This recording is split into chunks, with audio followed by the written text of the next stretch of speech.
red, so I put that blue instead, cause it's closest. There's the gray in the categories. Veins within the whites are a statement of demise. Otherwise you should stay at home licking batteries.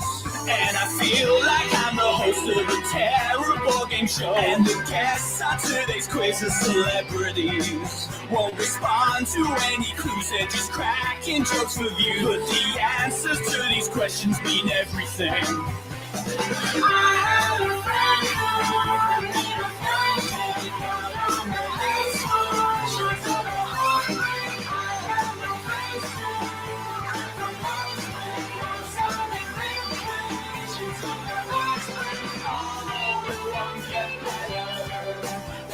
it's gonna get any worse. You find a track of life, love letter. Sounds to the man who will be driving your hearse.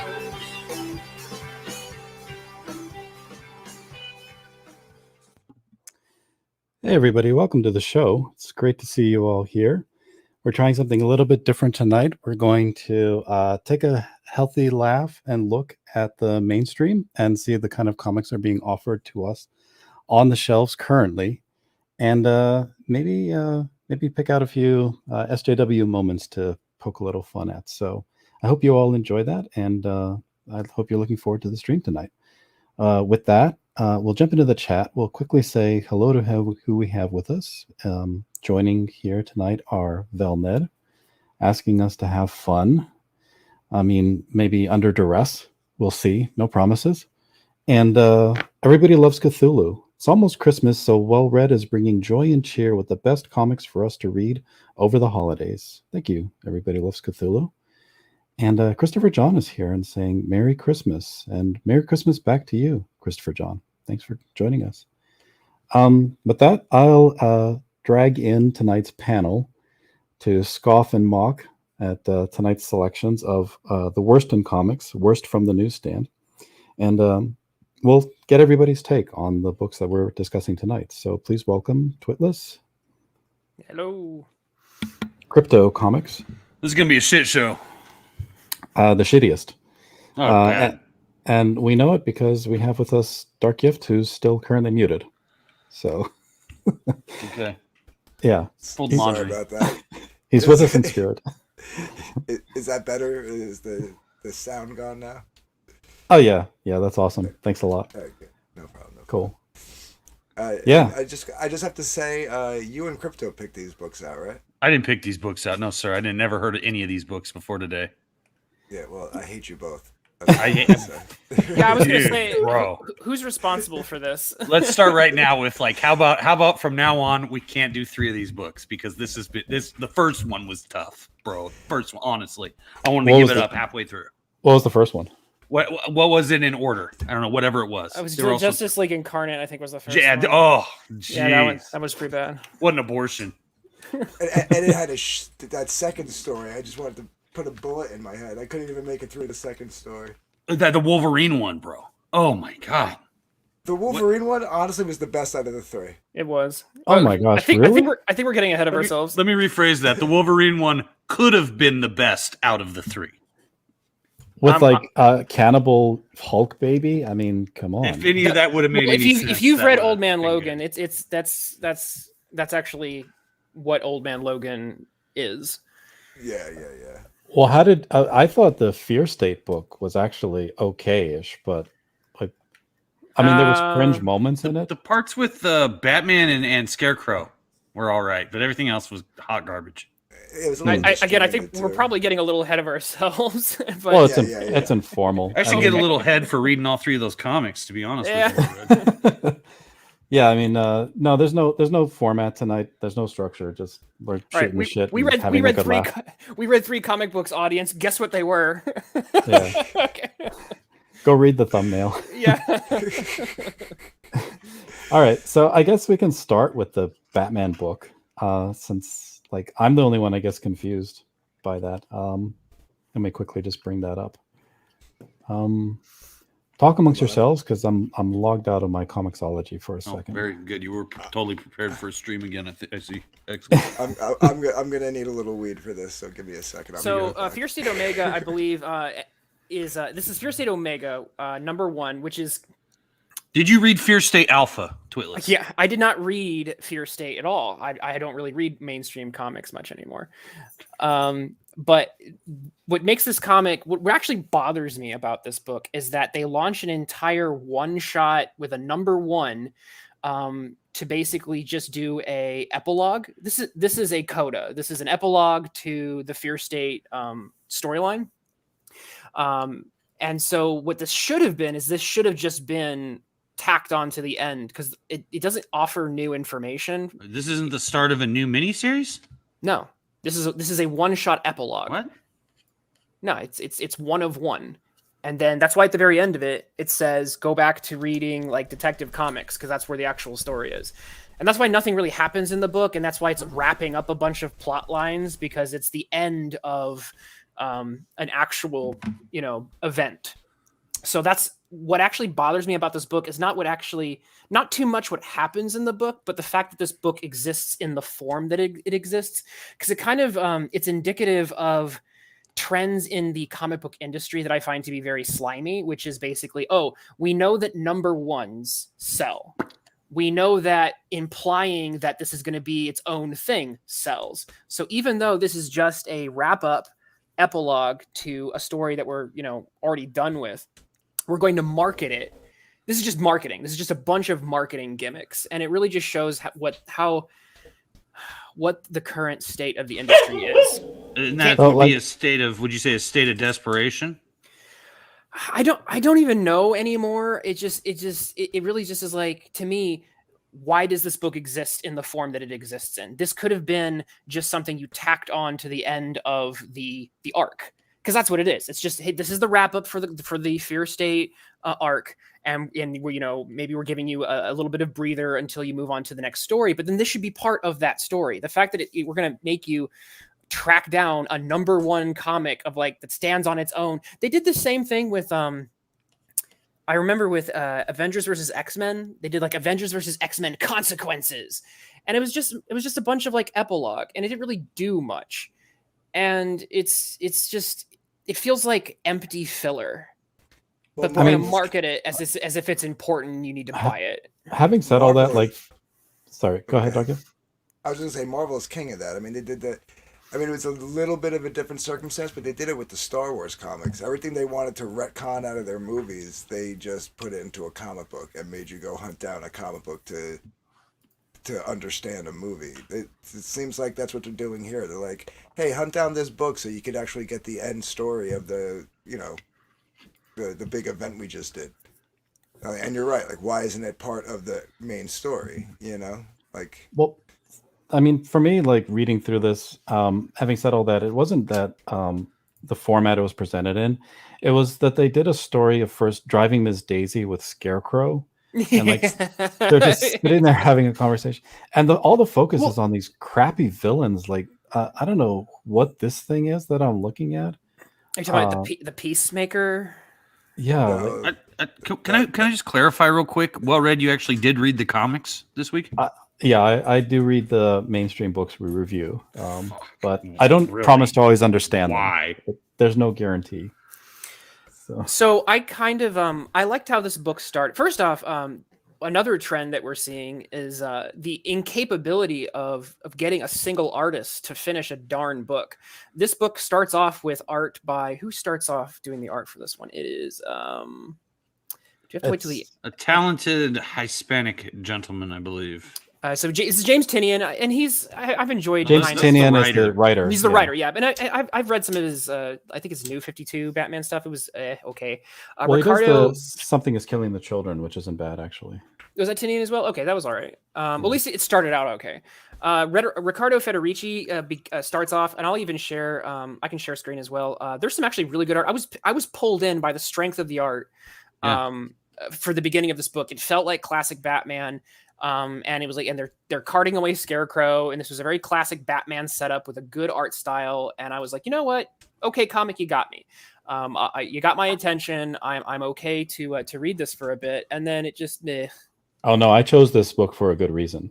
So Yeah, it starts out fine, and I'm like, oh, Tinian's story. Maybe I better not put this on the list. But it goes into this villain, which made me cringe, and then the switch in artists as well. Like it's a, Yeah. it's a cop out, like you said, and Well, the it switches multiple times. They can't even go like I think 10 pages with the same artist. They switch. If you go to the last page, it shows like that there's 5 different artists on Yeah, this. yeah. If you go to the back, okay, Ricardo Federici did pages 1 through 8, 13, 17, 21, 26 through 30. And He just does Batman. Yeah. And then Christian Duce does 9 through 12. Ryan Benjamin does 14 through 16. Guillem March does 18 through 20. Trevor Hairsign does 20 through 20. Do you see how this is such a patchwork comic? Well, this comic lost me the minute Batman handed Scarecrow his mask. yeah, That was yeah, weird. Yeah. Yeah, this opening thing here, where he's like, "Here you go, old man," for the old time's sake, kind of thing. It's like, really, we're there now. Yeah, I mean, they're it they're in the didn't make retirement home sense. together. I thought he was doing it to be like, oh, I'm going to put a bag over your head so you can't see where we're going. And I was like, oh, and if he'd actually turned the mask the reverse way so he couldn't see through the eye holes, it would have been really clever. Because it's like, oh, thank you, Batman. Wait, I can't see. And Batman's Then like, we I know. wouldn't have had that great shot of his eye though through the mask. Right, exactly. on. So then, but then it's like, why would Batman put this? Doesn't make a lick of sense. And he does. They don't even explain it at all. He's just like, oh, thanks, Batman, for putting on the mask. That's the source of my. That's the expression of my my psychopathy. But I would think that maybe Batman feels like he'll get more information that way, right? It's like handing Joker his makeup. Yeah, I mean, you might be onto something there. I don't think they were that clever with it. Because why not explain that? Like, why not even like Because it's a bad writer. It's a bad writer. Even if you just waited to the end, you know what I mean? Like for the reveal of that, small gesture, like they could have revealed it somewhere. You know what I mean? Like it didn't have to be right then. Like where he just states, "I'm going to put this on you, but put it on backwards so you can't see where." You don't have to do it that blatantly, but they could have done. Yeah, it just made no sense to me. Like I was with it. I was like, okay. Now I haven't read mainstream comics, so I didn't know that Commissioner Gordon is gone, and I was like, okay, so now we have. It's Commissioner Montoya. Yeah, she's supposed to be Officer Montoya. I don't know the current because we're in the Rebirth continuity, right? If I'm not mistaken? So I don't know at what point I've not kept up with the continuity, but they have apparently. I don't know what the deal is with Gordon. But I think you identified a big problem there. Is like you haven't kept up with the continuity, and everything you're saying right now is foreign to me, and I don't know what it means, but it doesn't sound inviting. Sounds complicated and messy. Well, I will say if you were going to replace Gordon, Montoya would be because, like, if you think about the side cast of the Gotham City Police Department, the names that anyone would recognize, the ones that come to mind is Harvey Bullock, right, the detective, and Renee Montoya. So one of the two, and Harvey or Bullock is like a drunkard. So if you were gonna pull this move, that's pretty natural, I guess. So wait, is this the new Commissioner Gordon right here? No, that's Amanda Waller. That's very Waller. Obviously, yeah. That's Amanda Waller. That's Stacey Abrams from Georgia. You don't recognize? Yeah, exactly. They don't say it, but yeah, that's basically. I mean, just a scowl look on a heavyset black woman in the DC comics. It's Amanda Waller. Yeah, she's basically Nick Fury for the DC comics. Really? This is a regular character? Mm-hmm. Yeah. Yeah. Man, could they put Suicide together? Suicide Squad. Together. Yeah. She's more generic. I mean, geez. No, she's when was she introduced in the DC animated universe? Was that when she was introduced? Because they made her that's when I was first introduced to her. She's a pretty cool character when she's written well, because she's a gets her hands dirty government person who protects her country at all costs, kind of like the Samuel L. Jackson portrayal of Nick Fury in the Ultimate Comics storyline. Maybe Human says Patchwork used to call that a mess. That is definitely accurate. But Amanda Waller is you can see some really good clips of her going head to head with Batman to see who can out arch the other. And so there's some really good tension because, you know, Batman kind of has a contingency plan for everything. And so he's kind of like the one who's the most arch of the Justice League. They make Amanda Waller to be kind of his foil, except in the US government. So she's a pretty good character when she's written well. I think there have been times where she's been written pretty poorly.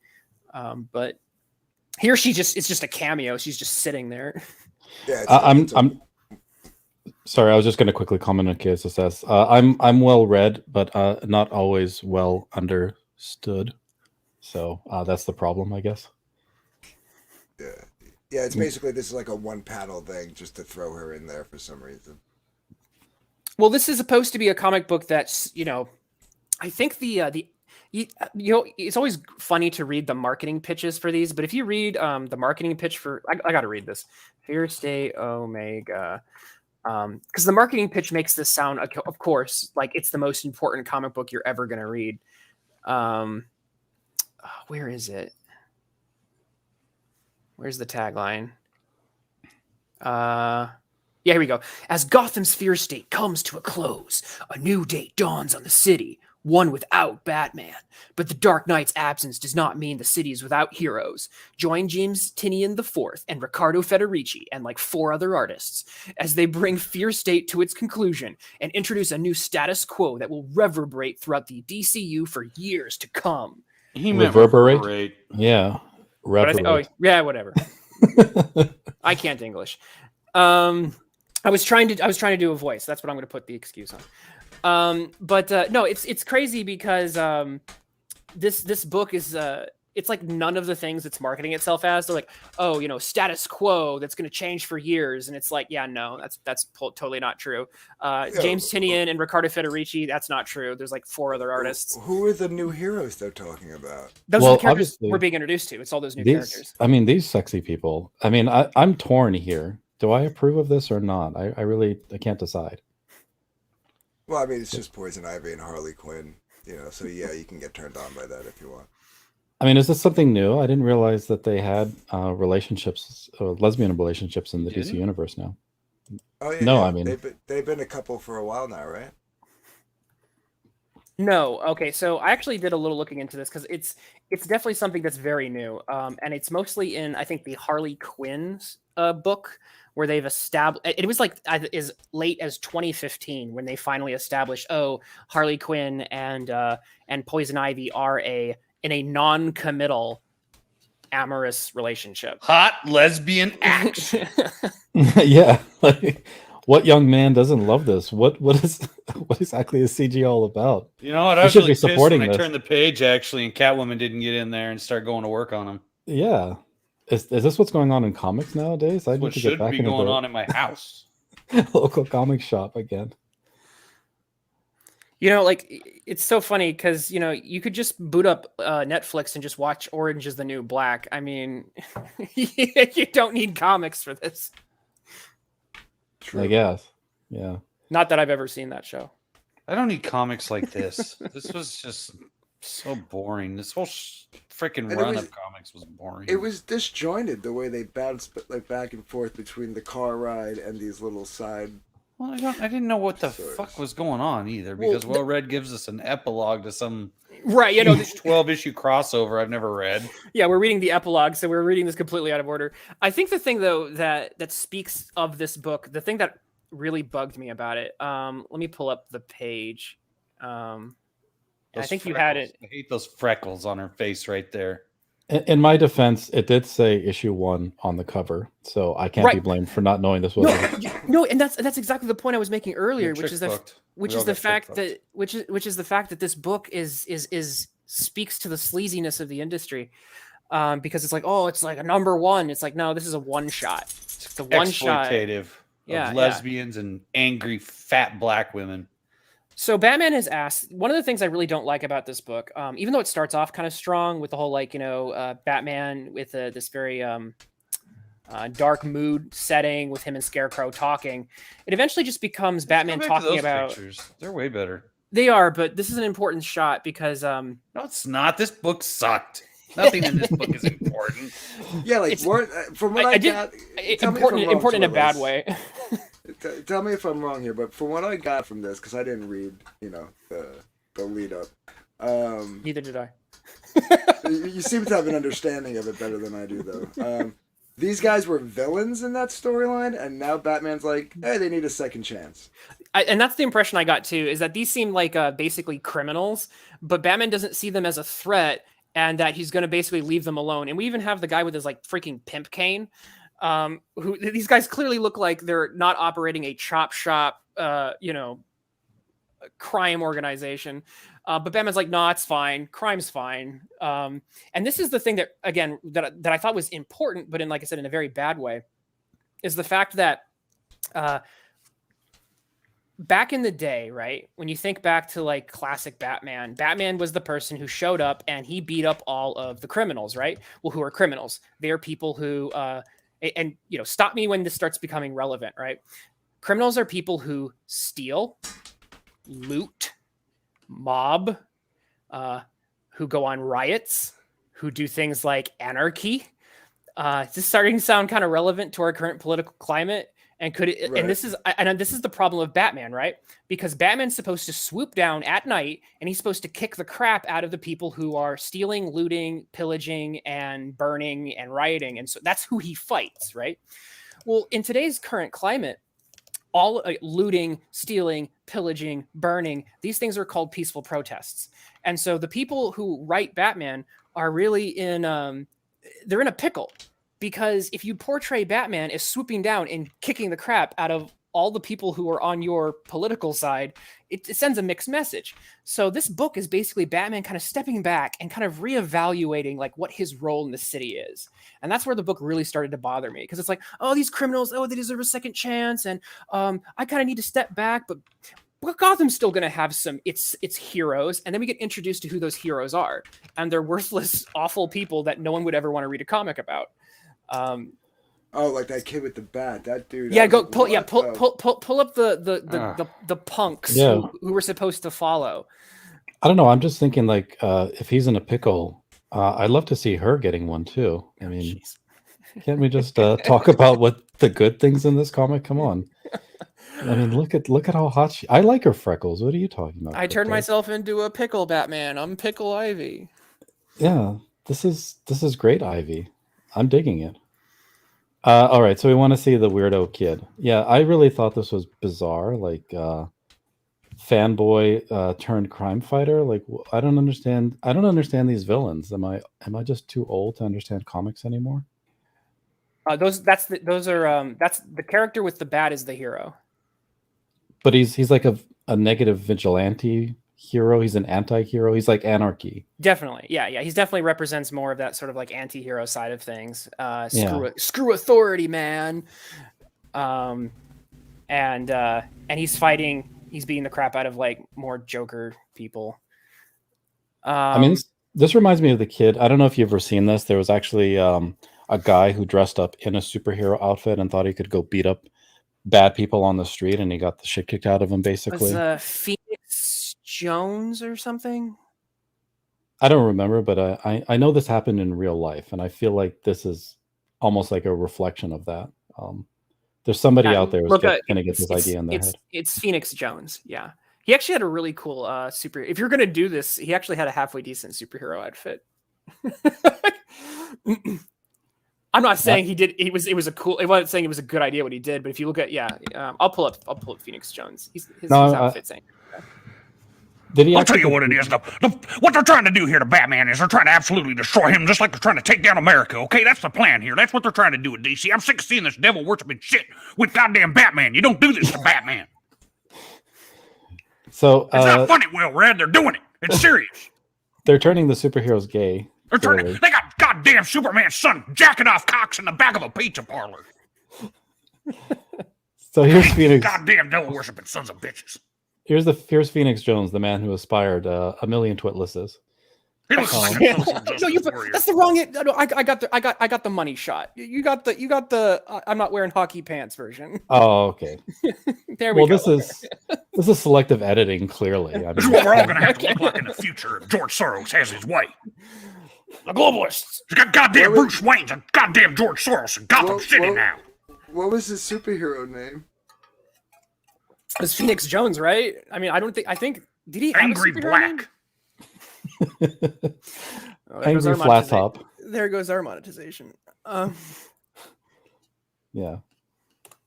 I like my picture better. I think it represents the It humanizes stature of the man. That's right. The full measure of the man. You're goddamn doxing him, Well Red. How did He's a you- superhero and you're doxing him. How did he get the flat top in that It- mask? Yeah. I mean, Twitless took the Photoshop. Clearly. Yeah, I clearly used all my Illustrator skills. All right. Well, so back to this pathetic, whatever, Mohawk. Destruction of Anti-hero. America. Destruction of young boys. Role models. That's what they're trying to do here. This is clearly an Alex Jones listener here, this guy with the tie and stuff. So he's got the same punk rock attitude. No, this is the guy who watches the Young Turks and thinks that he's anti-government. Oh, you think this is Young Turks viewer? Okay. No, Maybe. he's the guy who's against authority, but he'd be like, dude, why aren't you vaccinated? Resist authority, man. Hmm. By the way, by the way, nanotechnology in that goddamn thing. That's why I'm not KSS, I'm vaccinated. pretty sure I think there might be a Phoenix Jones comic. They're gonna hit a switch in the 5G and Well, kill I us all mean, with it. it's very true because he's like, I have a better way of doing things, blah blah blah, and I'm gonna do it my way, and this, that, and the other thing, like totally. And then the other guy swoops in and he's like, I'll teach you how to fight with swords, but you can't kill. And he's like, okay, like he just needs to be told what to do. He's totally the left, yeah. This whole thing was really, really weak and lame. I don't know. Did we want to do a reading here? Think of. I can do a quick one. Think of all the bad stuff that's happened in the last year alone. The city is getting more and more dangerous. Read it like a whiny little shit, Well Red. Stop reading it like yourself in that monotone voice everybody hates. More and more people are getting hurt. What have you done to make sure this all won't happen again and again and again? Nothing. There. That's my whiny shit voice. This little shit doesn't even vote, I bet. Probably not even registered. Probably voted for Obama, you little bastard. Why should I follow you? It's goddamn Batman. That's why. What are you, stupid? He was Batman. No respect for authority, no respect for your elders. I'm getting really sick of this whole idea of blaming Batman for everything. It's such a weak, anemic, and I'll be honest, this is a trope I'm pretty sure they've been doing since like the 80s or 90s at least. And it's like I'm really tired of it. Point at Batman, blame him for all of Gotham's problems, and tell him that he shouldn't be a billionaire or Batman. He should I'm just sick of it. I just want him to start punching people and saying, in response to this. That's what we're going to have to start doing to him. Because this is the truth. We're all Batman. That's what this is. Batman is a symbol of Judeo-Christian Western lifestyle that has existed for 2,000 years, and they're trying to destroy it. And these godless little communists in the streets of Gotham City, they don't have any respect for Batman. They don't have any respect for their history. This is the only guy that has kept them safe, kept them alive when the cops couldn't do it. I'm thinking it's the godless communists in the DC editorial office that are responsiable for the I'll death tell you of what, Batman. that Jim Lee, he's a Chinaman. Everybody knows it. Yeah, he's definitely in China. I disavow whatever this is. Fact-based learning, that's what this is. Yeah. There's a war on for your comics. There's a war on for your mind. Get the iodine pills and our water filters. You didn't see any of this under George W. Bush, which surprises me. Oh, no. Alex Jones is not a fan of Bush, dude. I know he's not a fan of Bush. Okay, That's why I right. said it surprises me. Yeah, this is like the whiniest whatever villain I've ever seen in a Why's he Batman wearing comic. bangs, man? Well, he's not a villain. These are the new heroes that are supposed to replace Batman, because Batman is, my time is done. I need to give it to the new generation. That's kind of what this book is quasi setting up, which again, we all know. Like, would you read a comic with either of these characters in it? I like Storm Shadow. passive aggressively, they're setting it up for like Batman to retire. It sounds like. That's Well, I what mean, got but from it. he never will. So like this whole idea of like, oh, we're changing the status quo. I'm going to hand this over to the new generation. It's like it's not going to last like at all. It's because they're godless communists. That's why it's not going to last.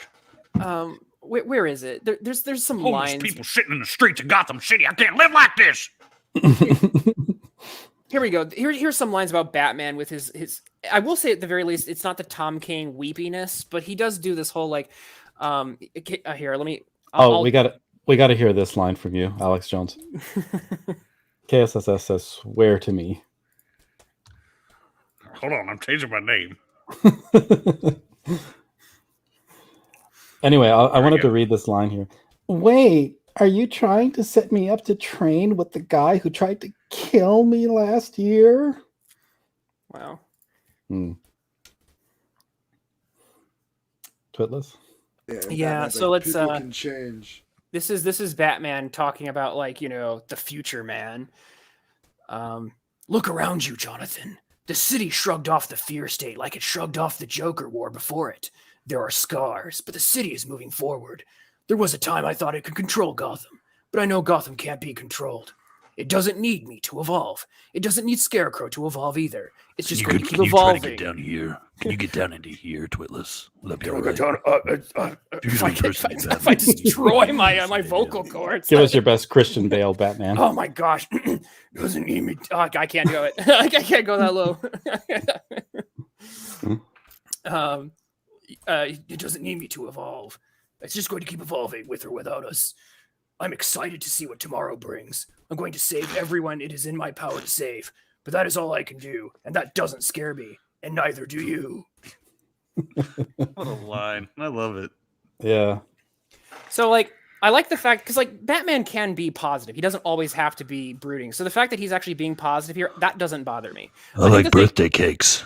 I think the line I had a problem with is the whole I never idea had of, birthdays when I was a kid other than with Alfred. It was lonely. So now I like to go around to orphanages. Every day did you know that every day there's an orphan having a birthday? Every day. Every day. It was a little awkward bouncing on Alfred's knee, though, when you were young, alone in that big house, It wasn't was the only knee I had. Quite the bounce. Quite the bounce. Whole 4 inches. Okay. I think the thing, it is a little weird to see Batman smile. Bruce Wayne can smile, but when Batman smiles, it's always weird. Smile. I'm not smiling in this picture. I'm just and the trying to. The whole idea of like, Gotham needs to evolve past me. It's It does though. It needs to evolve. Yeah, I know. It needs to, I guess the thing is that it needs to evolve, but then they show us what it's going to evolve into, and who the new caretakers of Gotham, like it's going to evolve into a goddamn commie shithole. And we've got Mohawk Head, and then I don't know, the ninja in a trench coat wasn't too bad looking, but Well, he reminisces with Scarecrow and like the Batmobile retirement home of like the good old days, when they were actually having a real conflict. Batman smiles like this because I took my dentures out before I came and forgot to put them back in. That's why Batman's smiling this way. Can you do Michael Caine as Alfred? Asked KSSS. Never. We got to hear the Alex Jones "Swear to Me." I know it's the Christian Bale line, but Alex Jones saying would be awesome. Let me mute myself and practice once.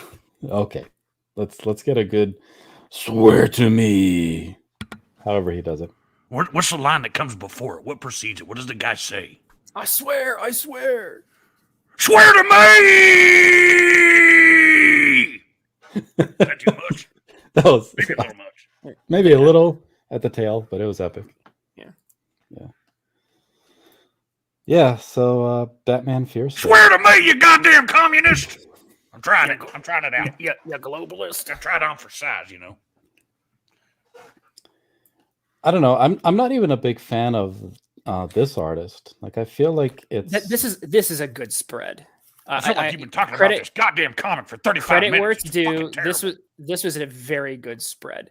The fact that we have a lot of organic movement between the panels and, you know, not panels, essentially borderless panels. You're just kind of following this gothic, you know, horrorscape. It's very, very good. That was the money shot. That's where that spread is why Fred, whatever his name, was not able to, like, Hispanic fellow, Federico.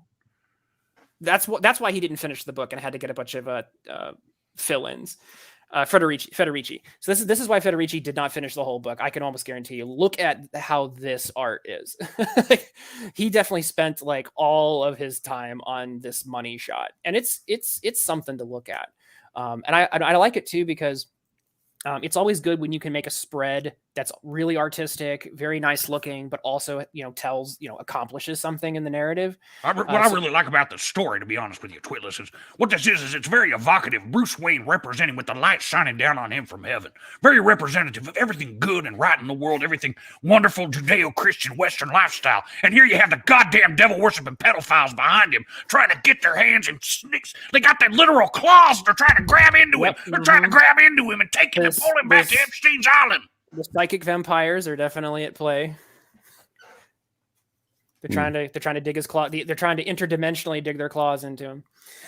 So yeah, some small redemption, I guess, at the very end of something that was pretty awful. Again, when Riccardo Federici's art is shining, even if the story isn't great, it's still pretty to look at. But when the fill-in artists pop in, it's like, then the weaknesses of the storytelling really stand out in stark relief, because you can no longer look at Federici's art. You have to look at, oh, it's someone else, and oh wow, this story isn't great. So, all right. So speaking of stories that aren't so great, I don't know. You guys seem to be kind of okay with this one. I really found it awful. Oh no, wait! It was the Wolverine one that you guys liked. This one you also hated. Well, I didn't say I liked any of them, but out of the three, the Old Man Logan one was the one where I was like, "Oh, this is a comic book, tells a complete story, and it's not great, but it was not a complete crap show." This makes my brain hurt. My soul hurt. This was just. I don't even know what they were trying to do here. So this is what happens when less talented hacks than Grant Morrison get the keys to his car. Because this is a tie-in to Multiversity, which is Grant Morrison's magnum opus of multiversal storytelling in DC Comics, which is also a giant flood of sewage. And so this is people who are taking the sewage that spewed from from Grant Morrison and then basically just playing with his toys. So Multiversity is a giant pastiche nonsense storyline that has a whole bunch of alternate universes, loosely connected, I would say, to the DC multiverse, but some of them were clearly Marvel, actually. The very beginning of this, you'll notice that the group that's fighting is called the Retaliators, which is clearly the Avengers. They have a character who's basically the Hulk. He's the big blue guy. So they're kind of playing around with the just shy of a trademark and copyright infringement. It would be trademark infringement. And then there's even the character called Tartarus, which is clearly Thanos, and he has armor that's forged with all of the Green Lantern Corps rings, essentially. So he's got the Infinity Stone. Like they were Grant Morrison in Multiversity made a whole bunch of kind of pastiche references to pretty much just comics in general. So he was yanking stuff from Marvel. He yanked Miracle Man. A whole bunch of stuff to kind of tell this metatextual soup of a story that was about, dude, comics, man, they're like all connected. And as a reader, like you're a superhero too, and you read the comics kind of, sort of, because fiction and reality, dude, they're like, it's like dimensions, man. And like fiction is like, it's like more real than we are. Like that's I just want to know why these heroes look like they came from Soho in New York City. Like This is the most metrosexual bi-looking Superman I've ever seen. And this he comes from a universe where all the Justice League are all the Justice League are black, I think. And that's just we part of this needed that multiversal universe. Right. Well, it's just part of like I said, we have that universe. It's called Africa. Grant Morrison is known for this, where he just basically just spews whatever whatever comes to his brain on whatever drug fueled bender he's on, and then people think it's really smart. So maybe the aliens told Grant Morrison to write that. Wouldn't it be the spirits, because he's a shaman? He's like literally a shaman who believes he cured his cat of cancer. He's like I just, if you don't know, I couldn't track anything going on in this comic. Like it just, well, this actually makes more a sloppy mess. This actually, well, it is, but this actually makes more sense than Multiversity because it's not Grant Morrison writing it. These are people who are coming after Grant Morrison, using the stuff that he wrote that doesn't make any sense and trying to make a kind of like mainstream story. So like imagine the most metatextual nonsense you've ever read, and then someone coming afterwards and saying, you know what, I'm going to do a big Infinity War style crossover event with the big giant metatextual nonsense thing that it's like taking a postmodern was it Jackson Pollock painting and then trying to like create a narrative out of it. It's like okay, Twithos, we get it. You don't like Grant Morrison. Okay. the visceral hatred for Morrison is palpable. It's pretty. Look at these heroes. Like, what on earth is going on here? I don't know who any of these people are. I felt like this was written for like an 8 or 9-year-old, and I was wondering, like, do they have a grading level on this for ages? Because I do feel like this was written for like little kids just kind of learning to read. Oh hell no! It's the opposite. It's written for like a little kid may have no idea what's going on here. This is written for people who are high. I didn't have any idea what was going on here. No, it's written for people on drugs. How many Earths are they expecting us to keep track of here? Like, you need an abacus to follow where these. Grant Morrison actually wrote in that multiversity thing. He actually, I think, wrote like almost like a map of the multiverse, and it's like here's like the 20 or so, or the dozen or so continuities of the DC multiverse that we're gonna like kind of map out to use. And I liked Captain Carrot. He was the only one I actually enjoyed. Oh, we'll get to the cocaine part of this. Maybe human. There's a lot of effort to save the crack in this. Gosh. Oh gosh. I kept thinking like, don't let him get his hands on the crack. Yeah, I know. Like the crackback needs to be all over this comic because it's specifically written, to steal their secret power. And like that's the whole objective, is they're going after the crack here. So crackback is definitely at the heart of this story. But yeah, lots of like crazy stuff just like thrown all the way in here. So the basic pitch, the basic pitch of the story, prostate, the basic pitch of the story, unlubed, full-fisted ramrod. This is a Christian server. Not tonight. The basic pitch of this story is that there is a crack in the universe. The multiverse. Oh, that's right. Well, yeah, it's the crack in the multiverse, and if it was just the universe, we wouldn't have all these shitty ass characters running around. Good point. So there's a crack in the multiverse. Don't call it a crack, the crack. So go back to that Red Savage Dragon. What's that? That's Dr. Dino. What's his name? Detective Dino. Dino Cop. Dino Cop. Dino Cop. No, that's clearly Savage Dragon. Hawk, really? Yeah.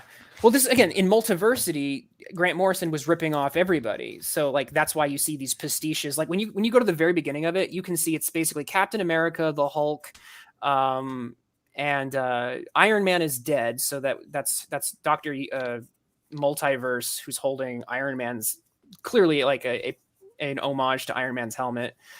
And then they get invaded by Thanos, quote end quote, who's looking for the crack.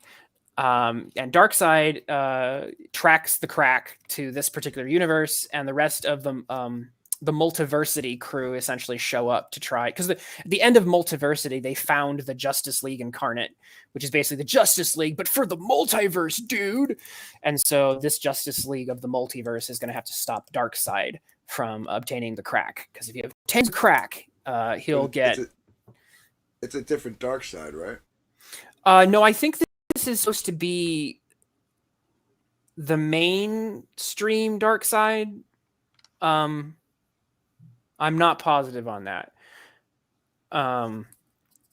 But I think there's an implication that the mainstream Darkseid he's either alone in the universe, like there's only one of him, or he's absorbed all the other multiversal versions of him, so he's like Darkseid Prime. Because Dr. Multiverse says something like, oh, there's only one of him. I agree with Crypto. Captain Carrot is having the best story arc, I think, in the entire comic. By far, dude. Captain Carrot, it surprised me. Captain Carrot was created by Roy Thomas. So, like... no, he wasn't. He was created in a rabbit patch. He was friends with Winnie the Pooh. I've seen the documentaries. He says here, he was our friend too, you know, but he betrayed us and we couldn't save him. Wow. Deeper words were never spoken by a rabbit. He reminds me of someone who would team up with the Ninja Turtles, and that's why I like him. Usagi Yojimbo is an awesome character. I think he showed up in Usagi Yojimbo once. That's why Captain Carrot is awesome. Yeah. I mean, look at these eyes bugging out here. Like, I will say the artwork on can do this. The artwork on the faces in this book is really weird. Although I Leap think and lettuce. Brandon Peterson drew some of this book. This is another book I think that has like 4 artists. Yeah, Brandon Peterson drew the good art. Who's the artist for this one? It's like, yeah. We once again we have Brandon Peterson for pages 1 through 5 and 13 through 17. Andre Bresnan for pages 6 through 12, 28 through 30, and Tom Derenick for pages 18 through 27. I don't understand. Why do they hire a good artist for only X amount of pages just to trick fuck us? No, yeah, basically. I think again, what's happening is because of the release schedules, and they're having to flood the shelves. You just got to make content. It's not about quality; it's about quantity. And as if you follow even people in the indie sphere, like making good art can be very time consuming. And so they get, oh hey, you should be our lead artist, and then he starts writing. Right? He doesn't write. Some artists don't start writing from page 1 and go to page 24. They write maybe the most difficult pages first. Maybe they do what's pages 1 through 5. I think pages 1 through 5 has one of the big double page spreads. So Peterson arguably could have worked on the really big spreads, put a lot of effort into that. The book's coming due. I'm only going to get, 5 plus 4. I'm only going to get 9 pages in. And then DC has to basically say, hey, Andre, can you fill in a little bit? Oh, I could probably do half dozen pages. Okay. Hey, Tom, can you do, fill in the rest? Twitless, they have a quantum treadmill in this comic. All those points are irrelevant. I don't believe anything about what you just said there, Twitless. Oh, okay. I think Brandon Peterson is a 25-year pro of the comic book industry. He drew comics monthly for years. This is a problem on DC's part, because what DC's not doing is not giving these guys enough lead time. Probably they're not plotting this out 6 months in advance and saying, "Hey, draw this," so that it's all done by the time we actually want to publish it. Well, then my point still stands. It's just the fact that it's DC's fault, not the artists. Well, sure, and another thing I want to point out is like back in the 90s when they would have this problem, obviously would happen too, where you just don't have enough time in the day, right? But they would always find an artist whose artwork looked very similar. And I'm just kind of shocked that they don't do that now. You know what I mean? Like if I'm going to get like Jeff Matsuda, I can get Chap Yape, I can get Dan Fraga. Like all these guys have a style. They can draw similarly. I can get Ethan Van Sciver when Frank Whiteley is doing something else. Actually, honestly, Ethan would be better with this Brandon Peterson stuff. When you look at Brandon's level of detail, Ethan brings that same level of rendering to his artwork. And they would probably match each other a lot better. I mean, maybe it's because they burn so many bridges and they're just trying to... They filter too much, right? Like they go for these low talent hacks. Shane Davis would have been good tier too, I think. Yeah, mainly because of their like political viewpoints rather than their artistic abilities. I think what Crypto said is it's DC's failure to schedule properly. And then KSS made a good point too. It's not just maybe there could be scripting issues. Maybe the writer's not getting the script out with enough time for the artist to get started early enough. And then KSS brought up a good point, which is because they have a lot of books to put out, the artist could have gotten pulled midway through to, oh, we need you to pinch hit on this other book that's even further behind or whatever. So the patchwork's not just for the comic itself, it's for their line of books that they have to put out. So they're having to coordinate. I do feel bad, or I do have some sympathy for the fact that putting together one comic book can be complex enough, but you have to put together an entire line. It's even more complex, but that's also why you should probably put out fewer books, and but they have an assembly line. They have the money for an assembly line and have done it for 50 years. Yeah, there's really not an excuse. They've had these problems for years though, in terms of getting things out on time. So this is not a new problem. I remember stories about Rob Liefeld like not getting stuff out on time. People having to drive to his house like holding this paycheck in front of his face so that he'd get the artwork done on time. And I mean, that has to do more with laziness, I think, than anything. Well, he had a lot of artists that mimicked his style as well, like Fraga John Malin. and Malin. Yeah, they come from the Rob Liefeld fill-in School of Art. So there used to be a lot of backups, I think. For the main artists, or people, and you wouldn't know when you were reading the comic. You would rarely even realize that the style had changed because the style hadn't changed. Right. Well, I think the books were better about having house styles too, weren't they? Because it was like, hey, we're only really going to hire you on if you can basically draw Spider-Man the exact same way everyone else draws Spider-Man, so we can maintain some sort of in-house consistency. And some of that has kind of gone away. Yeah, they should get back to that. But and look at this absolute trash on the logo here. Look at this. I mean, yeah, it's the worst designed character I've ever seen in my life. Well, I'm just talking about like the pencil lines that you can see there. Like, what a nasty rush job. How did that not get noticed? I noticed it instantly.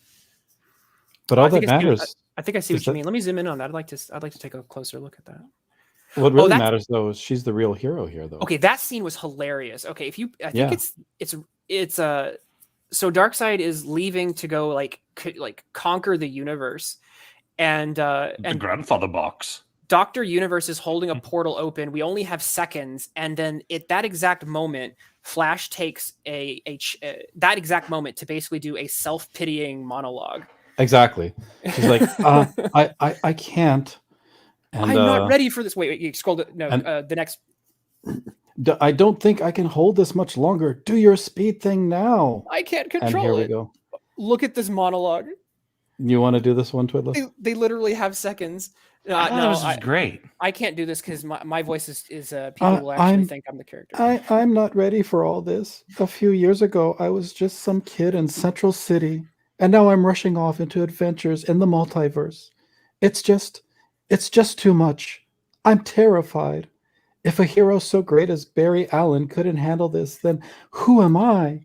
So I think this is great. I want to comment. I think this is great if this is directed at 9-year-old kids. Now it's not, because you would skew this a lot younger. You'd make it like Impulse, right? This should be Impulse, to be honest with you. That scene is fine if it. I think that the way they treated this whole character is completely fine. She is not comfortable in her own skin. She's not comfortable being a superhero yet. She's learning. And I can't find any fault with it other than that wretched costume design. It's a great story if you're trying to encourage a kid to get through their first day of school, I guess. Yeah, exactly. I'm fine. I'm fine with the speech. What makes this unbearable is when it happens. If it's just after a fight and she goes, "Oh, I'm overwhelmed." It's literally while she holds the portal open and the universe is going to die, go through it. And she decides right then and there to basically do a monologue. And that's just bad writing, because you can have this exact scene and it would totally hit just fine if it was after she'd gone through the portal or before the fight or whatever. This scene does not work at all when you're in the middle of a do or die. So it's just the timing is off. And it's just, again, like I said, it's just not well written. Yeah, I'm Dark scared Gift. too. Dark Gift, you are here. Do you have any opinions? Yeah, I was just you guys were talking. I didn't want to chime in. No, but the whole fact that she just stands there with her back to her, even that was a poor choice of like even like on the artist. Like she's doing. It's like she turned. It's like a play where the lead actress turns away from the other characters to face the audience to give this monologue. No, I don't wanna. Yeah, it's like the worst thing. Well, I ever. think it's like meant. It should maybe be like a thought bubble more than a speech in a way when she's standing that way.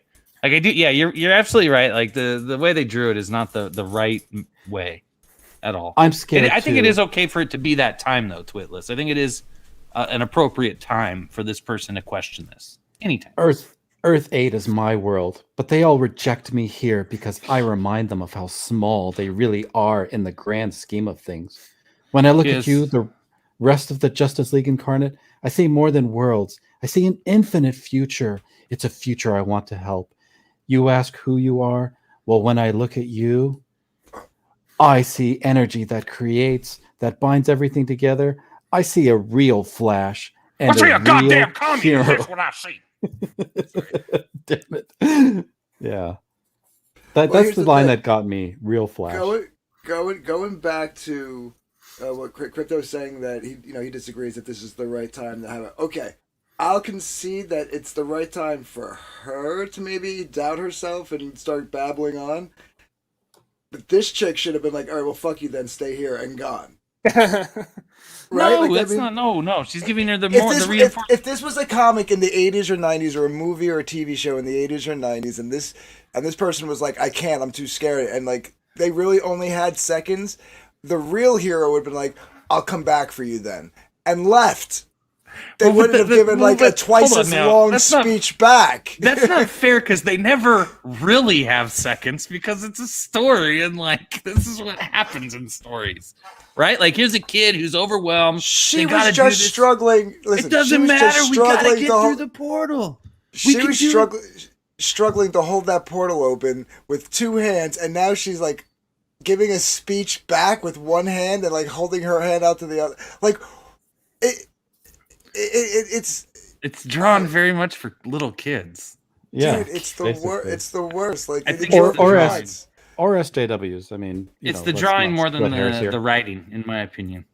It drove me nuts. Like I was like Twitless. I was like, they're giving like full on like Broadway play monologue speeches to the audience. Yeah. Well, but it feels like this character on the left, the new Flash, should be like 15 rather than. I don't even know how old she is, like 24? 12. I mean, 15, you're being generous. Okay, like 12 to 15, anywhere in there. She's talking the entire time while the character holding the portal open, and she would you just shut up and go? So this entire scene is totally fine for two women to have this type of conversation. Like this is totally a conversation I could see two, women of this type having. Yeah, at the end of the story when they're in like the coffee shop having a cup of coffee, or even just as dude, when you've got pulled over to the side to let him out and they're standing there with the fucking door open. Well, what did you think we should go? Well, should we get the umbrella? Well, what about there's rain on the umbrella? Well, all I wanted was a mocha. And well, did you want anything, Durkin? Oh, it doesn't matter if he wants anything. He's just a man. This is like an episode of Seinfeld at this point. I'm just saying that like it's the timing of it that just makes it just seem just like so ridiculous. It's like, oh hey, I know the world's about to end, but let me take 5 minutes to build up your self-esteem. Basically, what I'm hearing you guys say is like women shouldn't be superheroes. I agree. I did not say that. No. Yeah, you did. Well, I mean, look at this prance that they're doing here. No, they should not be superheroes. I mean, anyone that leaps into a portal that way, it's not suited for that role. That's how James, Prince. This looks like a Prince like video. Like if they were to James little Hayes mock-up drawings for a Prince video, this would be it.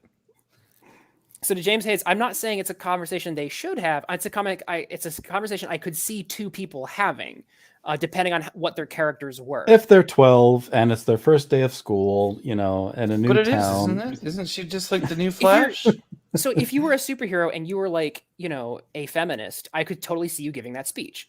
That's just, it's, if superheroes were real, there would be feminist superheroes, there would be conservative superheroes, and the feminist ones would totally sound like that. I'm just saying that's just how it would go.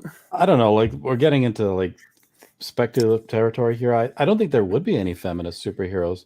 I mean, there's nothing heroic about feminists, and they would never be able to handle the responsibility and the culpability of being a superhero. Like, you're answerable for so much, and a feminist, they always need feminist in this. You guys are full of shit. Yeah. they need to deflect any kind no of rhetoric in this at all. No, that's not what I'm saying. Oh, geez, never mind. James Hayes says that's so woke kid of this generation and it fails. These kids need comfort dogs because they have never had to deal with any significant thing or threat in their lives. That's my point. They can never be heroes.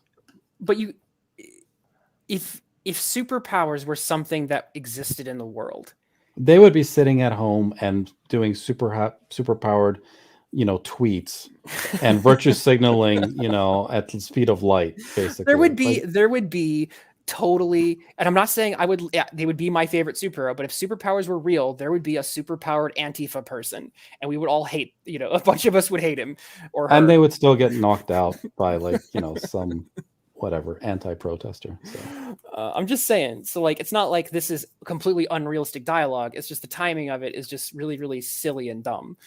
No, it's just none of it. No. Everything about this was perfect other than the artwork. Well, I mean, and just before we move on, what is going on with this one's eyes? Like, was this done intentionally, or? The faces in this book are unfortunate, to say the least. I mean, she's looking in 3 different directions at once. Yeah, dude, you know what's so funny? I just noticed that's supposed to be her pupil all the way to the right. Like, I thought her eyes were white here for a second. No, she's got things going on. Stop being anti-ableist or whatever the fuck they said. We're being ableist, exactly. All right, so maybe she's got a wandering eye. Who knows? She has a wandering eye. People with wandering eyes can be superheroes too. How do you think she got that shitty haircut? She goes to the Braille school. She goes to the Braille school for the blind. She couldn't see that side of her head because her eye was like wandering. And goes to the Braille Barber College. Leave her alone. Well, while we're on the topic of ableist, what is going on with Aqua Woman's hands here? Let's talk about another haircut there with Aqua Woman. Holy shit! Did Bancroft draw that? No, go down to the next one. There it is. It's fucking Eileen Warnos from Monster. Remember that movie? You know the Charlize Theron. The Lucent War with Bancroft, right? When he first was Lucent. Well, it would need an extra finger for that, but no, these are like. He made a magnet out of it. That was pretty cool. That was a good way to own it. Yeah. No, that was a 6-fingered hand. These are just like mangled Frank Miller type hands. Like, that's true. Why is her pinky longer than her pinky and thumb longer than the rest of her fingers? Why does she appear flat-chested here, but like she has cleavage? Like, I don't get it. Why does she look like a mid-50s lesbian you would like prostitute that you would find at a truck stop somewhere in California? Why does she look like Aqualad? Why does she look like Joe? Why does she look like Joe Exotic? In her universe, she's the most strongest hero in her universe. Exactly. No, that's a line from Multiversity. She's actually she's fighting one of the main villains, and it's like, you weakling, and she goes, titles and false affirmation are all that really matter. I'm actually the strongest hero in my universe. Yeah, right. My mommy told me so. I'm not making that up. I got receipts for that. Yeah. I have degrees that like all my teachers gave me because I complained a lot in school. I'm such a victim. Well, speaking of horrible art, look at this mess as well. This is actually a character I like. I'm a little sad that they messed him up as well, but is this what's his face's character from the movie? Orion? It's the son of Darkseid. The New Gods. New Gods, yeah. He looks. See, that's why I got confused because I mean I know the New Gods a little bit, but he reminded me of John Cena's character in the Suicide Squad. What was that? Peacemaker. Right. Mm-hmm. Yeah. I'm pretty sure. I don't know when Peacemaker was made. I think he's an old hero, so I don't know which one actually predates the other. Yeah, I wanted to just quickly show because I was a fan of this character. Walt Simonson, I think, did a run of him, and I really dug like the Walter Simonson, sorry, interpretation. So I'll quickly just show an image of this character done right, because probably a lot of people don't know him. Let's quickly. The cool thing about Orion is the fact that he's from what I know of the New Gods, the whole point is there's this kind of like Ragnarok prophecy about Orion being the one who is by like prophesied and fated to be the one who can kill Darkseid. The problem is that because Darkseid has been folded into the DC universe, that's no. This is what you wanted to show people. What? It's Walter Simonson. You don't appreciate this art. Zoom in on this little outfit there. That's so adorable. Oh, he looks very dangerous. Yes, very dangerous. That's what I'm saying. indeed. Like the problem is that this character doesn't work, and the prophecy doesn't work once it gets folded into the DC He's in a continuity. fucking hovering wheelchair. What the Right. fuck? Well, it's because Orion can't fly, so he has to have this goofy looking wheelchair thing to fly. Stay him on the around. ground, weirdo. And it's like, and Darkseid's been killed by like multiple people who are not Orion at this point. Spring So for a backpack. a jetpack. Yeah, I know. He just like sticking his ass out in the air big time on that thing, bro. Fuck, How it even works. Falcon has wings, like mechanical wings. Like Jesus. Fine, come I had on. horrible taste as Okay. a kid. If you just take New Gods as its own thing, it has nothing to do with DC Comics. Its kitschiness kind of works. Once you take this and you put him on the same page with Superman, it just gets really, really comedic. Twillis, you might have a thesaurus there to come up with all these great words, but I'm not buying it. I ain't buying it. You can't make me buy this. That sounds like commie talk to me. What about this? Isn't that awesome? Fine, I'll cancel. I think it's fine. I think it's fine. Yeah. Well, Oh, it's what's Walter childhood is Simonson, so canceled. the art is good, but I'm not gonna. I'm fine with the crazy chairs of the New Gods. Metron's got one. Orion's got one. I like his little disc feet better. Listen. That's better. If you give Gordon Ramsay shit to cook with, it's still gonna taste like shit. Oh my god. You know. Okay, we got to move on to the next book. You guys are dumping on all of my fond I'm not. childhood memories. I won't dump. I'll dump on Grant Morrison all day though. So speaking of which, I got my receipts. Yeah, here we go. I told you this line of what have we here? The fishwife of Earth 11. I wondered what the stink was. Oh, you poor fool! On Earth 11, the strongest native life form is me. Yeah.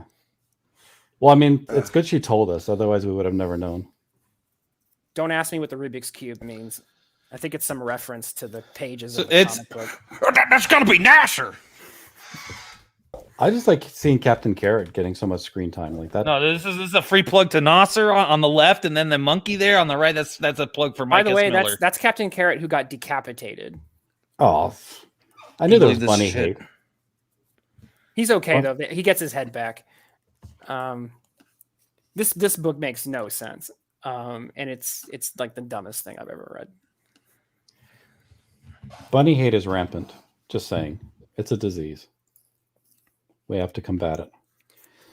So Darkseid finds the crack. like Tim Lim. They eliminate the crack, and then Darkseid goes to find the crack again because he can instantly find it.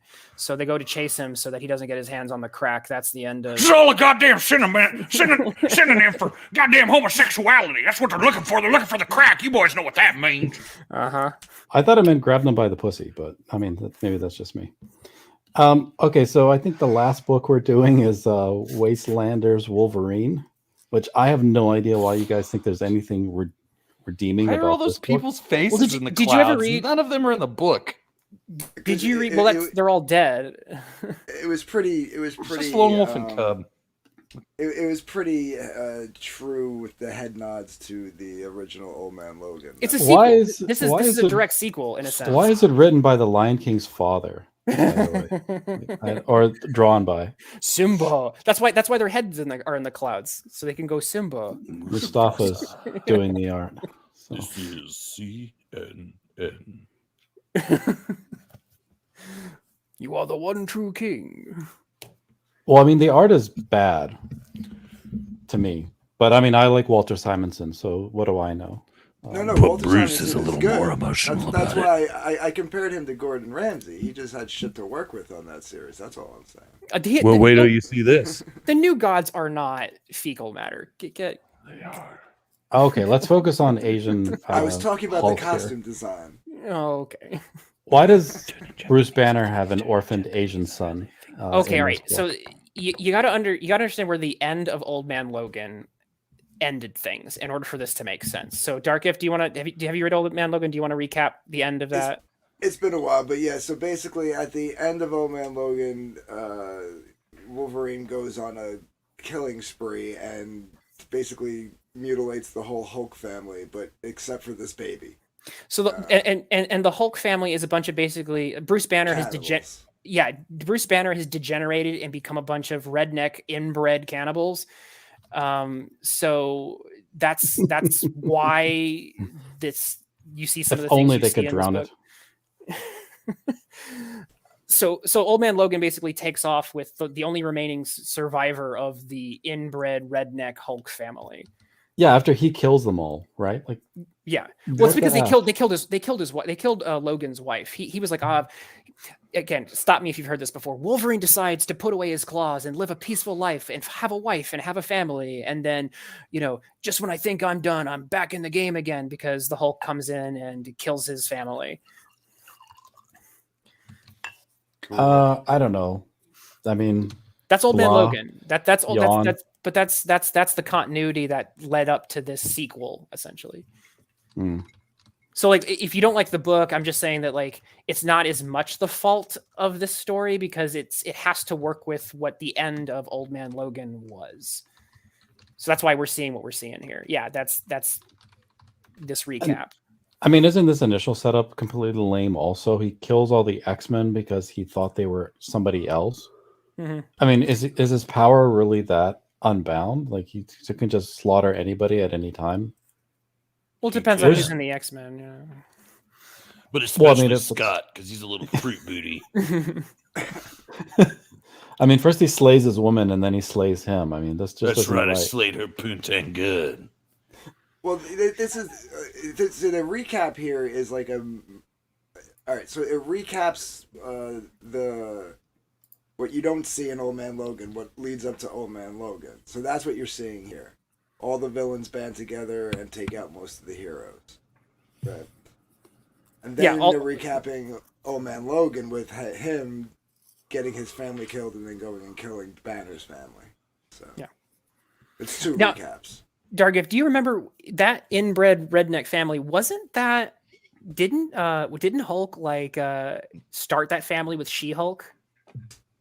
Wasn't that him marrying his cousin? Yeah. Yes. Yeah, I thought so. Incest is best. Keep it in the family. Hulk smash family. And what happened to Hulk here? I mean, man, the years haven't been kind. Yeah, why is Hulk like an old man and like? Well, it's old man. It's Old Man Logan. Like these are all. It's a post-apocalyptic where. But why? Why is Hulk? Why is Hulk a bad guy? I think in the story, the idea is the fact that, and it made a little sense, but in this post-apocalyptic wasteland, Hulk basically the radiation basically started. The answer is because Bruce Banner is a piece of shit. It's radiation degeneration of his brain. He's losing his mind because of the radiation. He's like brain cancer or something. I don't know. Yeah. It's all ripoffs. Baby Yoda was a ripoff of Baby Jabba in the Star Wars cartoon. Walk, walk, walk. Bill Bixby died of cancer too, didn't he? That's sad. Yeah. Well, so then he decides to adopt Baby Cannibal. He adopts a cannibal baby. Yep. Yeah, like he goes and decapitates a bunch of bikers who decide to fake Ghost Riders. It's really stupid. There it is. The baby just starts eating everything. Hey, wait, zoom in on that head. The head of the baby? No, go back. Oh. Yeah, okay. Go back. Go back one pitch. Which the head that got cut off. The head. Yeah. How do is it? Oh, I thought it was a meal from RoboCop. KSS says that we have a spam bot in chat. Look at this garbage. Do I have any mods? I do. I can get rid of it. Which one's the spam? Oh, Vast Tech. I need to give KSSS actually. Remove. He definitely needs to be a moderator here. Yeah, he's good. He drops. Put user in timeout or report. Which one do you do? I think is it remove? Hide user on this channel. Boom. Done. There we go. Well, sorry, Elliot Nicola, you piece of shit. You goddamn communist son of a bitch. Trying to show up here to well-read stream, ruin everything, trying to get people to download your Russian technology and Chinese technology. It ain't gonna happen. We're fighting back against you right here on Well-Read Reviews. We're breaking the conditioning. I'm going to be a clickbait whore and totally put Alec Jones's name in the title of this video. Oh, jeez. You're gonna get freaking removed. YouTube's gonna go, he's trying to circumvent his ban. No, we're making fun of how dumb Alex Jones is. He's so lame. Look how funny he is. What an ass. Yeah, and then he fights Bruce Banner's head. It's just a Mandalorian. Where did Banner, after being killed, not only like survive? Okay, you could probably explain that, but get enough adamantium. Oh, that's a good point. How much that actually is a good point, because this is a pure. I will say I do like the idea of him fighting an adamantium robot, because face it, once Wolverine breaks out those claws, in modern comics, it's just like game over for a robot. And so the fact that he just can't beat the robot with his claws was kind of neat. It's like, oh, you might actually have to think and be clever to win this fight. And then it gets a little dumb. Because the answer to the fight is just have the baby punch the head of the guy off. And the answer to 1984 is 1776.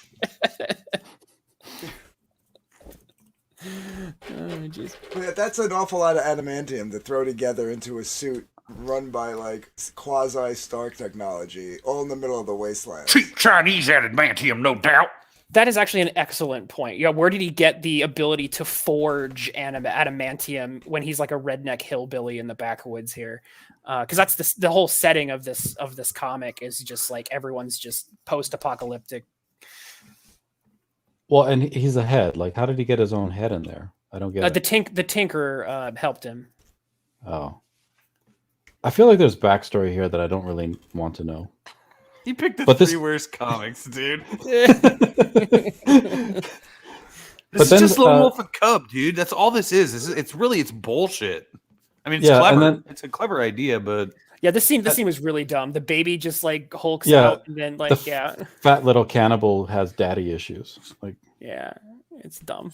Fine, and then he kills.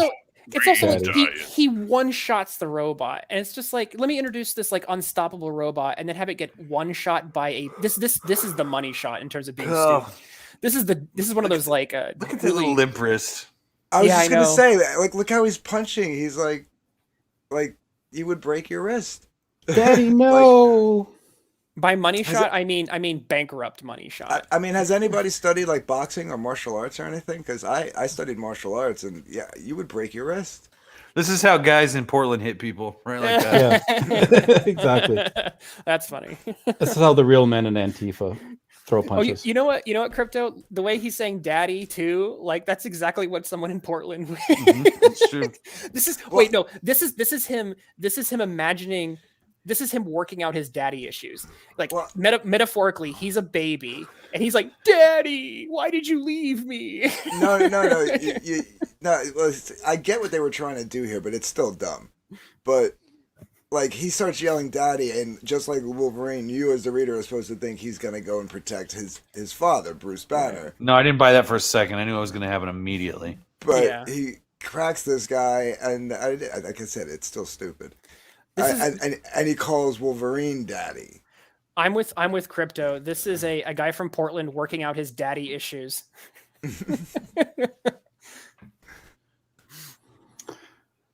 And then this is the part that gets me. Wolverine's already cucked Scott, and now he's cucking Bruce, saying, "Yeah, I'm gonna raise your kid while you have."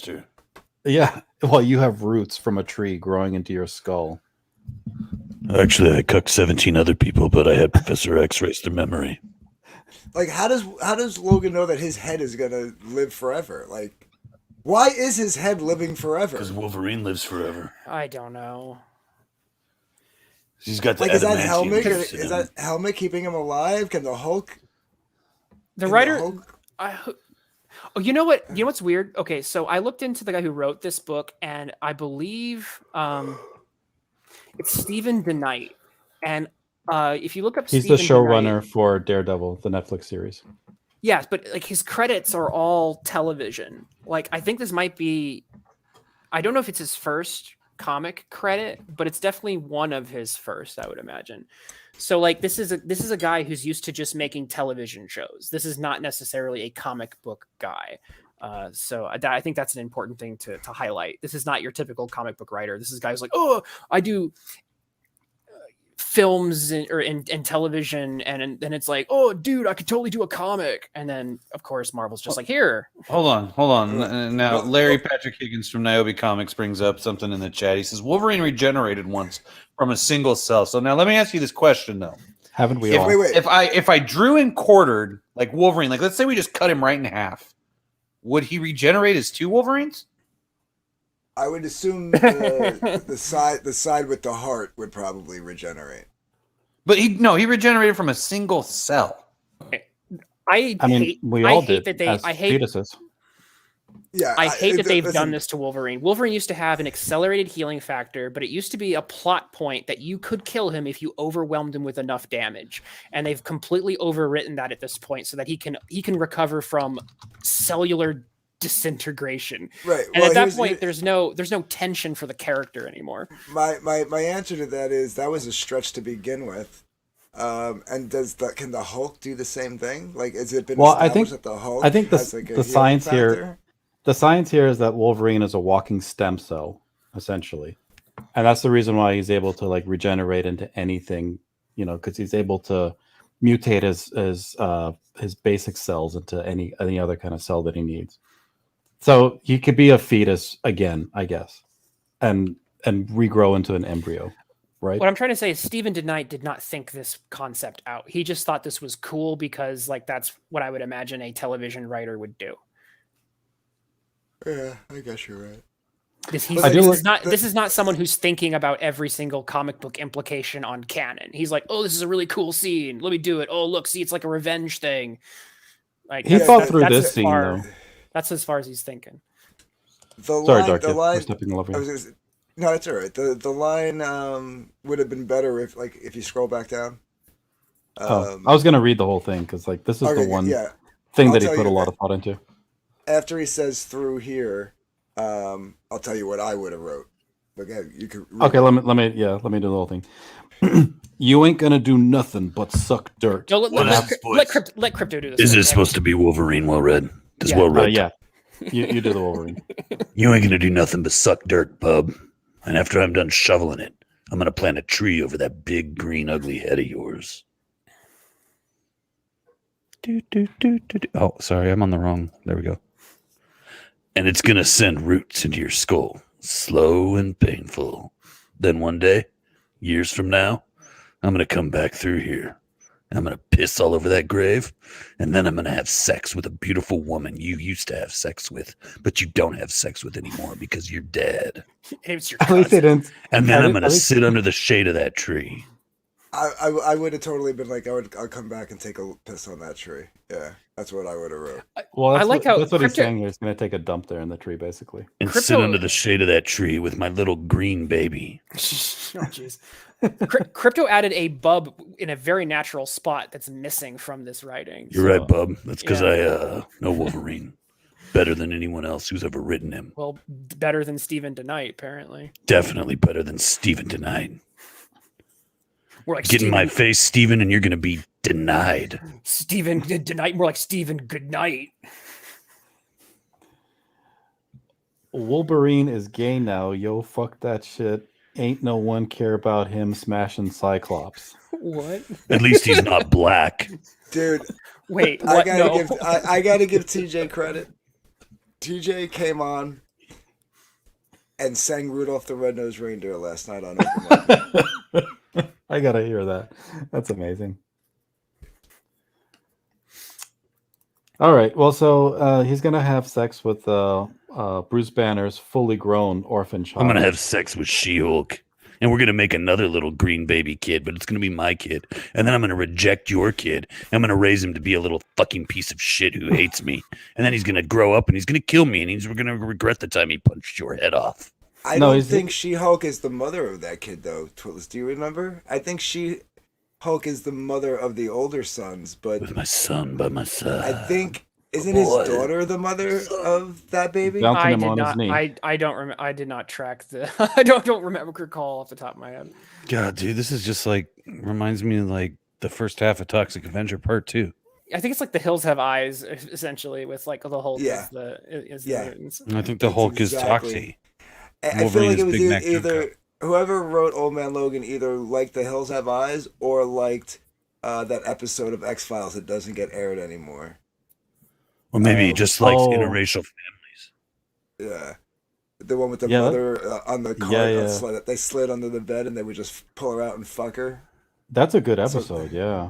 It's a great episode, yeah. I want to... No, never mind. I'll let that one go. I missed it. I can work that one over. How excited he was for that episode. That was a great one. God, I wish I had a girl I could do that with. That's my favorite. Just slide her out from under the bed. Did anyone ever It was great because how creepy it was. It was scary. It was like a old school X-Files is like the best thing on TV, honestly. Yeah. Dark Gift, did you ever watch Wrong Turn, which I think is like The Hills Have Eyes, except for like cheap and terrible? Oh, with the chick from Buffy, the chick who played Faith in Buffy. Yeah, I saw it. Okay. What's her name? I can't think of her name. It's like The Hills Have Eyes, but it's in like the backwoods, I think. Yeah, what about Joyride? Yeah, instead of the Paul desert, Walker. it's in Candy Cane. Yeah. All right. Oh wait, no, go back to that crappy ass Hawkeye. Oh, okay. Let's talk about how like I was so unexcited when I turned the page and saw that, dude. I was just like, oh no. It's definitely going to be on a future episode. It gets worse. Yeah, I'm not coming back for that one. But didn't they do this with Green Arrow? Like they made him blind and with one arm. No, he wasn't blind. He has one arm in The Dark Knight Returns. I'm pretty sure this is actually the poster from Don't Breathe 3 coming out next Halloween.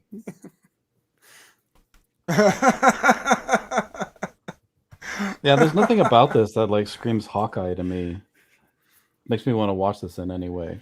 God, or read this. White people want to be Asian people so fucking bad in comics. It's amazing. Oh my gosh, you're making me blush. Because you want to be Asian too, right? Me too. You're ruining Twitless's Halloween costume. I think I'm turning Japanese. He's going as Mickey Rooney in Breakfast at Tiffany's. Sorry, that's a joke for the real boomers out there. He's been really admiring all these waifus. That really does look like the guy from Don't Breathe, but just with long hair. It wouldn't surprise me if they were influenced by that. A lot of comics nowadays are just like, hey, did you see that episode of, I felt like about this whole comic book. I'm just like, this is just the fucking Mandalorian. Well, again, Stephen DeKnight probably watches a lot of television and then decided, he talked to a guy at a con and then conned his way into writing a comic. Yeah. There you go. I don't even believe that's his name. Let's dox this motherfucker right now. Oh my gosh! Here we go, Stephen DeKnight. I'm gonna Google him. I'm gonna find him. I read your comic with his little bald head. 57-year-old, and you're just writing a comic book. You're a piece of shit. Well, Red, is this the time to pull your disclaimer that says, the views of blankety blank blank do not represent something? Oh, Crypto can't dox anybody. He has to figure out how to actually. What do you mean? This son of a bitch is from Millville, New Jersey. Is he really? Yeah, you need to find him for us. We need to get this fucker. We're starting war campaign up again, but we're going after the right targets this time. Why? Stephen DeKnight, watch your back. I know where Millville is. We got some dildo memes coming your way, bitch. It's actually not too far. Can we not plan this? Yeah, could we not do this in the In the live open? No, we need people's help. We need other people's help with this. Guys, urgent call. We need dildo meme stat. That's how they used to do it in War Campaign, right? Okay, I want somebody to take that comic book and just fill it with dildo memes. Instead of a baby Hulk, it's a fucking rainbow dildo. He's just carrying it around everywhere he goes. Oh man. All right, guys. Do we want to talk about which one of these was the worst reading experience? The Justice It League was, one. it was definitely Justice League Incarnate Yeah, the Justice League one. by far. So Like I what? said, What earned it's less talented writers taking someone who's already kind of doing a hack job of a multiversal storytelling and just making more of a mess of it. So it's Mhm. it has even Excellent less solution. redeeming qualities than Multiversity. Mhm. Okay, everybody uniformly agrees.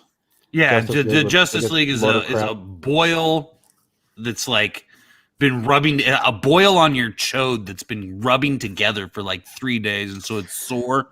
And all you want is just like to spread your freaking cheeks and let Dark Gift take a hot bobby pin to it and just pop that son of a bitch so that it's just over. So the suffering will just end and you can heal. And you can heal after reading it or after popping the boil. I haven't heard anybody reference a chode in so long. That It's was so a mental funny. image, Just ladies saying. and gentlemen. Yeah, I'm No. thoroughly You convinced. prefer Taint? Oh my gosh. Which one do I you believe prefer? it. Taintless? No, chode, because I actually had a buddy who had a grunge band back in the 90s called Choda. Oh my gosh. Choda. Why am I laughing at that? No, shame on you. And Everyone it was has funny. Choda. It was funny because we used to do like these like coffee house type things, like where like we'd go to the high school and set up little stages on either end of the gym and just do like it was like basically a battle of the bands without the competition, and just to hear like one of the teachers have to announce the band showed. What was the name of your band? Back then, Morbid Anatomy. Oh, that's a good name. Yeah, Way better than Choda.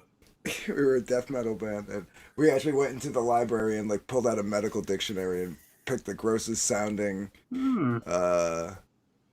disease that we could find, and we found Morbid Anatomy. We're like, that's it, that's the name.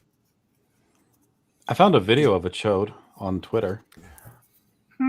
I think it's past my bedtime. All right, yeah. Okay. Thanks, anyone who wants to bounce. Twitless, it was great having you. We'll definitely try to do this again. It's a lot of fun. I mean, Amazing I show. was slightly kidding, but if you're going to pull up videos of, Yeah, I've got videos of live chodes. They talk and they interact with your children. So Oh, we there should all she be aware of is. this. Yeah, I'm sure you've seen this. I have Play not. it. I've never seen this. No, I don't go around watching these videos. This is, I do. Luna with This is love. Okay. content go. for the channel. Hi, Great. here's some things my students have said / done since I came out and changed my teacher name. You have a new name? Well, yes, it's a name that makes me a lot happier, and that's why I changed it. I like your new name. I do too, but it's nice to know I have your approval. Mix? You mean like mixing you up like cookie dough? Her name is Mix, not Mr. or Miss. Mix. No, but isn't that like what you're supposed to say? Like mix Twitless, mix Dark Gift when you're uber progressive? Like what? Like how you say Latinx or Latinx or whatever, Oh, however, okay. Latinx. I don't even I know. don't know. Kleenex. I don't. Whatever. No, keep going. Keep playing this amorphous blob here. Yeah, I hate when Twitter refreshes. It's so annoying. Damn you, goddamn Twitter. Mix? You mean like mixing you up like cookie dough? If that's gonna help you remember it, yeah, cookie dough works. Excuse me, Miss K, I need... It's Mix K! I did not ask them to do that. Psycho. You guys are Victory, so I feel like I can tell you this a little bit more. My new name is going to be Mix K, and I go by they and she pronouns. Great. They so and she. Great, they're learning grammar incorrectly. Yay! Woo! Yeah, Mr. is for And of boys, course, the kids Mrs. like it for in her girls. world. And they Well, I all go by clap. Mix, Love. What Yeah. does that make me?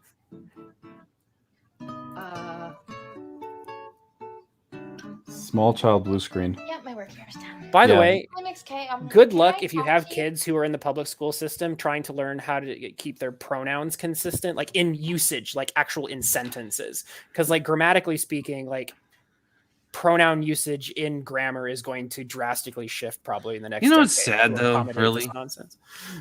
Like, she seems like a very sweet person, honestly, very bubbly and happy. And I think if she lost about 100 pounds and grew her hair out and she got a boyfriend, Dark Gift would probably fuck her. Yeah, she needs the boyfriend part though. Notice he didn't give a shit about the 125. He's just like, whatever. I gotta be able to cuck him out, you know. Yeah, it doesn't matter. As long as she's got the boyfriend, it doesn't matter the haircut.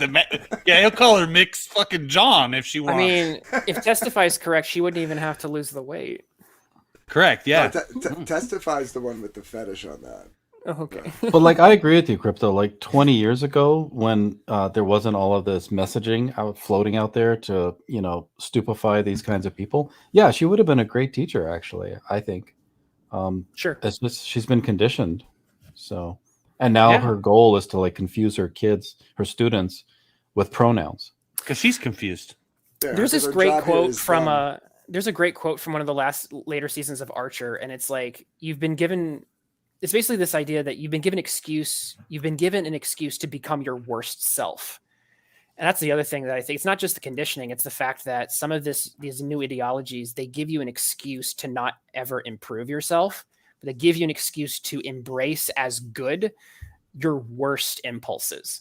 So like if you everyone has their own cross to bear, whether it's laziness, addiction, a whole slew of things. Normally you work on those things. You work on self-improvement to fight your demons. But current ideology is don't fight your demons, embrace them. Your demons are your friends. And then everyone says, I have 100,000 mental complexes, but I need to celebrate them and not fight them or overcome them. So I think what makes this particular instance sad is it's like, here we have a person who's like any other human being, a mixture of good and bad parts. But she now has an excuse to not improve any of her flaws. Okay, I take everything back.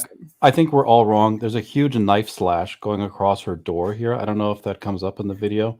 She's clearly just a psycho. She doesn't have a cheek room, so that makes her girly. Like, I think the problem is like, yeah, I think everything you're saying is correct, Willis, but I think part of the big issue you have now is like, first of all, you have big girls who don't realize that I in my opinion, as a grown-ass man, I think I'm in the minority liking skinny girls. Most guys, I think, like bigger girls.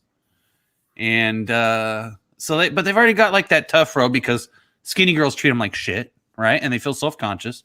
And now you have all the nut job bullshit woke nonsense that they're pumping into them. And so now she's like totally spun up and totally lost. And really, she should just focus on Judaism. Judaism is the way. I lost again the placeholder because of stupid Twitter refresh, but let's see if I caught up again. Do we need more? Do we really? I think I'm good on this particular. Yeah, I'm good on this, man. Mixie Plix. I mean, unless you got to finish. Well read. I mean, if you got to finish. I mean, I'm almost there. Just mute yourself. I mean, you know, it's gotta shake hands with the man once in a while. But yeah, it actually borked on me. No, I'm not able to play it at all. Oh, good. Well, we're spared that then. Thank you. Yep. I'm really glad you shared that with me, though. Oh, in case we were having this discussion earlier, Peacemaker predates Orion, I think, by like 5 years or so. I'm really glad you told me that. Okay. Considering I hate every DC character who's not Batman. I need a minute to think about that. I do have something good to share. I mean, maybe people want to see something uplifting before they mosey on. Here's 30 seconds from Boba Fett. So are people looking forward to this?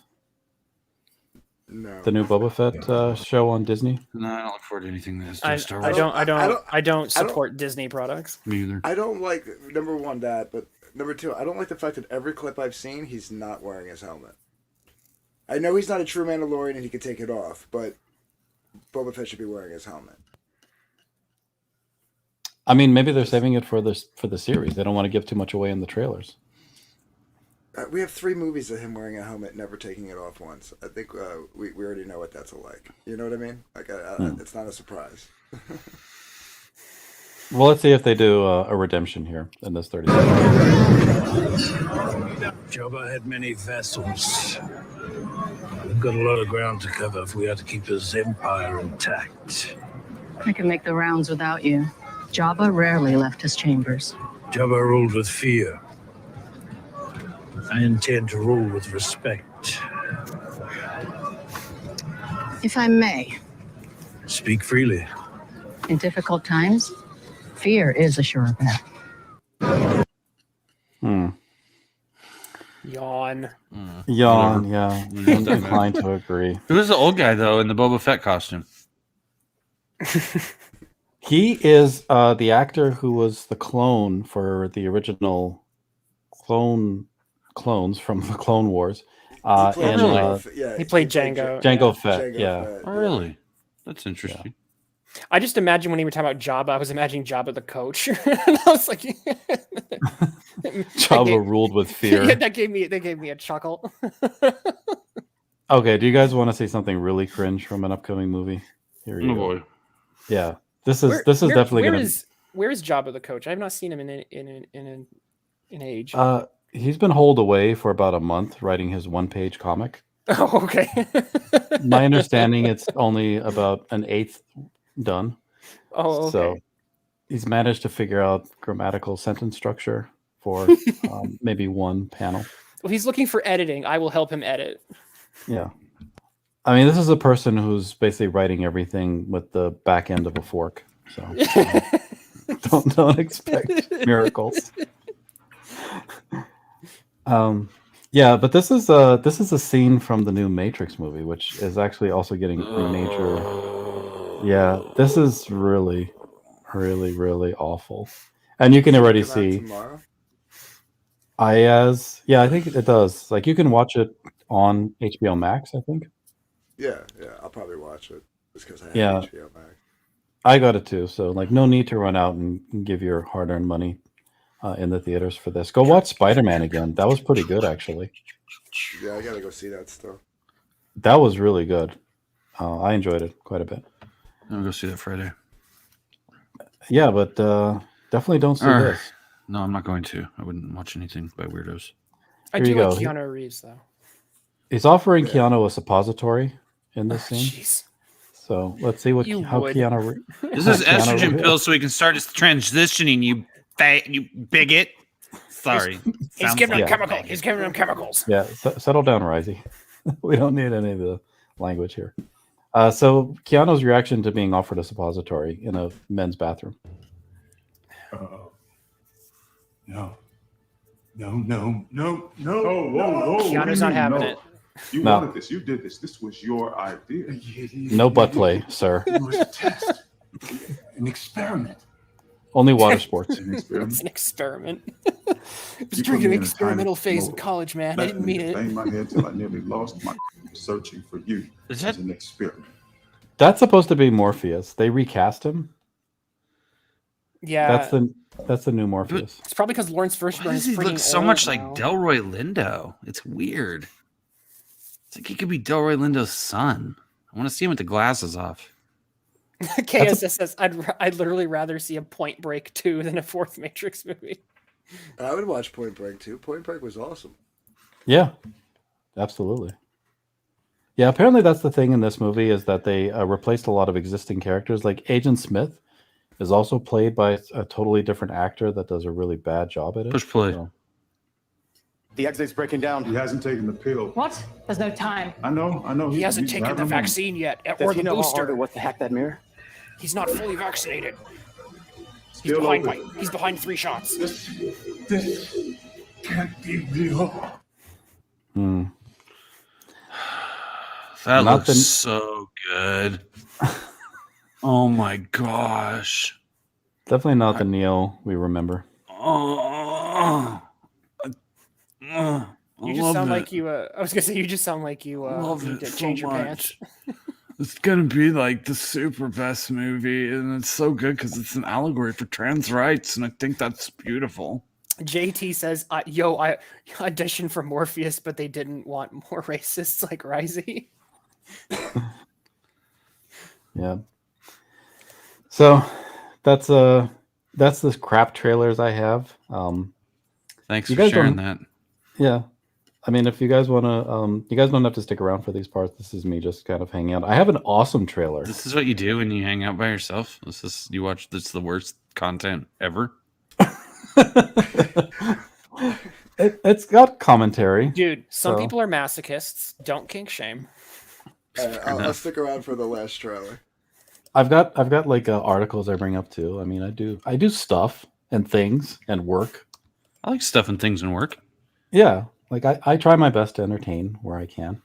I don't know how much of this I can play. It's a 2-minute long trailer. Like it's a legit, but this is This is a legit awesome trailer. So this is the next movie coming out from the guy who did Lighthouse and I think it was The Village was the other one that he did with 2 V's. Oh no, the Witch. My bad. Let me quickly look it up. But you're confused. Finatra's the Rat King. I'm the snake. Remember. Get your animals right. Robert Eggers. Let's see. Stephen Brown says, I question what the point of the Matrix movie is. Well, the point is to cash in on an earlier franchise to make a bunch of money. Make money. The trans brothers, sisters are running out of money and they need some more money. It's only one of them making it. Like the other one, abstained. Fucking, he's gotten some vaginal mesh problems. That's why. I mean, the first Matrix trilogy was meant to be a self-encapsulated, kind of a philosophical treatise, right? Like they were philosophy majors, the Wachowski brothers, and they did like this self-encapsulated story of all of these perspectives that they learned while they were studying philosophy, and they wrote the Matrix based on that. So like there isn't a continuation because they gave it a finite end to a lot of the themes and the ideas that they were exploring. Pure shite. Okay, but Robert Eggers, who did The Witch and The Lighthouse, which was a terrible movie. The Witch was not a terrible movie. What? It's a movie where nothing happens the whole time, right? No, that's the one where like the witch first kidnaps the baby and kills it, and then was slowly kidnapping people from the village. Yeah, but nothing really happens though the whole time, right? Other than just like people leave the set. that movie gave legit creeps. Like that was the last really good scary movie I've seen. Yeah, you've got to. There was you've got to be two thinking movies of called something The else. Witch. There was The Witch, and there was The Witch with two V's. That's the one I'm talking about. The Village. Oh, maybe I'm thinking of Drive with Ryan Gosling. The one you're talking about, Crypto, is the one with the blonde chick, and then finally at the end she stumbles onto like some other witches in the woods, and then she becomes a witch or something like that. But like throughout Isn't that a Rob Zombie movie? Throughout the whole movie, they're just sitting. She's just like basically sitting in like a cabin in the middle of the woods. Right? That's the one you're talking about. No, I think it's both these movies. No, this one with the goat on it. Yeah, I fast forwarded through this whole movie. The one with the goat on it? Yeah, I want the goat on it. Yeah, they are the sisters now. They went full. Yeah, I won't finish that sentence. What, post-op? No, well, I was gonna say that don't ever go full retard, but you know, I guess maybe not supposed to say that. Don't ever go full post-op. Never commit to the bit. Yeah, they went full witchery. They did. They cut their penises on and had giant gaping holes put where their penises and their chode once were, and now they pretend it's a vagina. And you can put your penis in there if you want, but I don't recommend it. But it's up to you because this is America. Yeah, don't try the hors d'oeuvres after the post-op celebration. So don't recommend it. Leaky brown discharge. That's all you got to say. Oh boy. Twitless is familiar with leaky brown discharge. So no, I am not. He's stayed a couple nights in Meg's Visaggio's room. Purely speculation. No, it was Tess Fowler. It's time for the new witch. Is this a new witch, or this is the same boring ass movie? Let's not be ableist here, guys. Leaky brown discharge is a legitimate mental health concern. It's the name of a band Dark Gift was in from 97 to 99.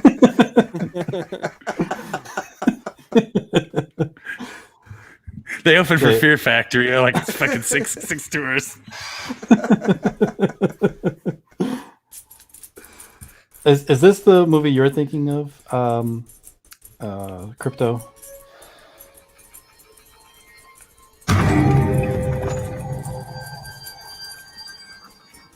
What went we out into this wilderness to find?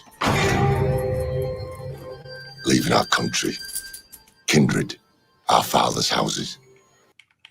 That's the Vivitch. Have you seen that, Crypto?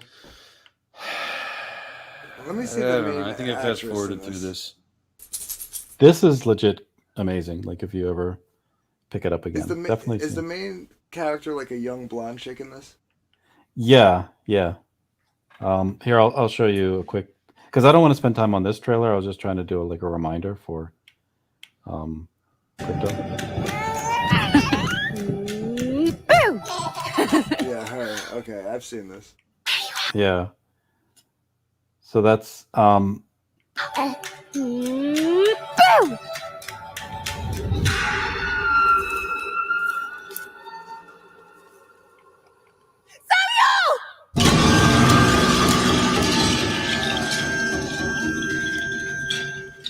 Robert Eggers thinks this is awesome.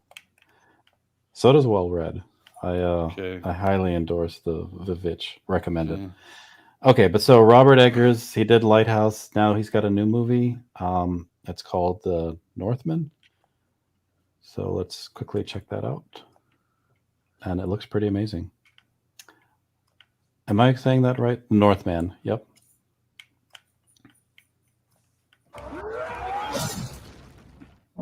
Now, behold.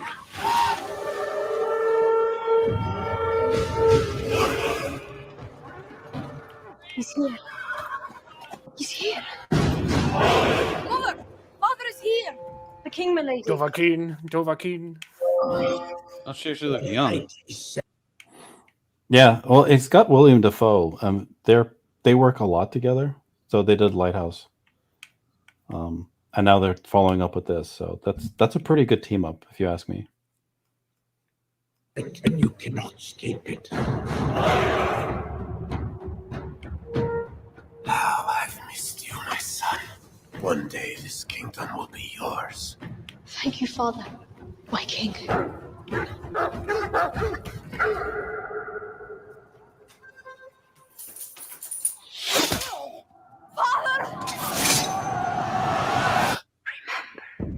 For a moment, you shed your last teardrop. I can feel now.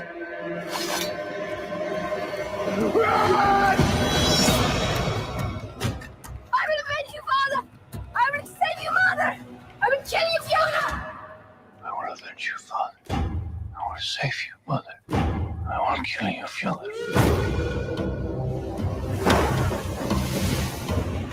Why would you stow away to such a hellish place? To find what was stolen from me. And what is that? The kingdom. You must choose between kindness for your kin or hate for your enemies. Your strength breaks men's bones. I have the cunning to break their minds. She played Magic in New Mutants. She played what? Sorry? Magic in New Mutants. Oh, that's right. Yeah. And she was the girl in the Vivitch too. Like, Yeah. yeah. That's cool. I didn't realize that she was actually getting around a little bit, getting a few roles there. By night, we will carry out my pledge of vengeance. I will avenge you, Father. I will avenge you, Father. I will save you, Mother. I will save you, Mother. I will kill you, Fiona.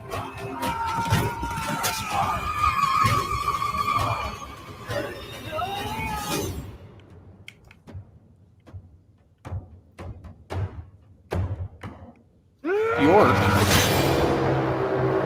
Who does Bjork play? I think she's the volcano. Oh. Yeah. Okay. Yeah. I mean, I'm looking forward to that. So thought I'd share if people want some real action. But all the way in April, like that's a brutal wait time. Unfortunately. Jim Tuner says Ethan Hawke and Nicole Kidman. Ugh. Totally agreed. All right, that's all I really wanted to just go over tonight. I guess I drained the energy in the room. I can drop the link a little bit, see if people want to jump in and have a conversation, or we could wrap it up. I feel like the panel is dead. I mean, it's your show. I know I do have to jump off because, like I mentioned earlier, I wasn't feeling all that hot, so I just got to go lay down. Well, yeah. I mean, I'm willing to say that this was so brutal and horrible that I do not think I can take it anymore. Worst experience ever. Worst experience I've ever had on a stream. Having to review 3 awful comic books. Yes. Let's make it 2 next time. Let's make it 2. Yeah, 3 was a little.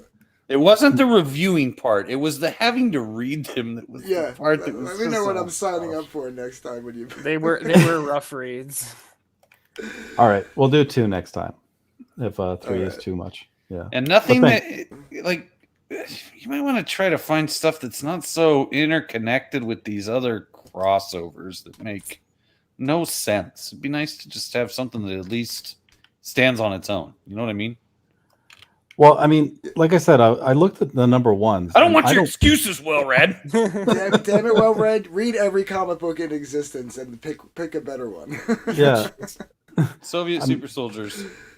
I admit to being not that well read in modern comics. Like I'm way out of the loop on modern comics, to be honest. Same. I just know they put a lot of cringe garbage on the shelves, and like this stuff here, I'm surprised this passes for superhero storytelling nowadays. But whatever, I guess. I'm not at all. I mean, like they used to try for serious storylines when I was reading comics regularly. Mm-hmm. And it just seems like they've totally given that up. But I think so. Whatever. Yeah. All right, fellas, anyway, I'm gonna jump off. If I don't see you guys, have a Merry Christmas. Very Merry Christmas to you, sir. Merry Christmas. Merry Christmas. I'm actually gonna end the stream. Well, I don't have any takers, so thanks everybody, and might have a little bit of a break, or I might do some impromptu hangout streams, but probably won't be any new reviews until the new year. So take care and have a great holiday, and Merry Christmas to everybody. Don't forget the reason for the season. See you, everyone, and thanks again to all the reviewers on the panel. Have a good night. Yep, thanks for having us. Christmas. Good night.